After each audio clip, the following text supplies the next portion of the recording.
Jerwin Angkahas, kaya ba ulit magkampiyon? Lalaban muli para isang world title fight ang ating pambato natin na si Angkahas. Ang kanyang haharapin ay si Takuma Inoue na kapatid ng isang pound-for-pound king na si Naoya Inoue. Ito ay para sa WBA World Bantamweight Championship na gaganapin sa bansang Japan. Atin pong suportahan ang ating pambato sa paparating niyang laban. Panoorin po natin ang mga highlights ng mga laban ni Angkahas at huwag rin pong kalimutan na mag-like, share at subscribe para sa maramin pang videos.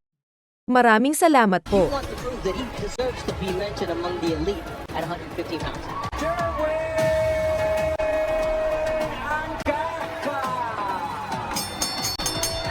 Oh, he's hurt.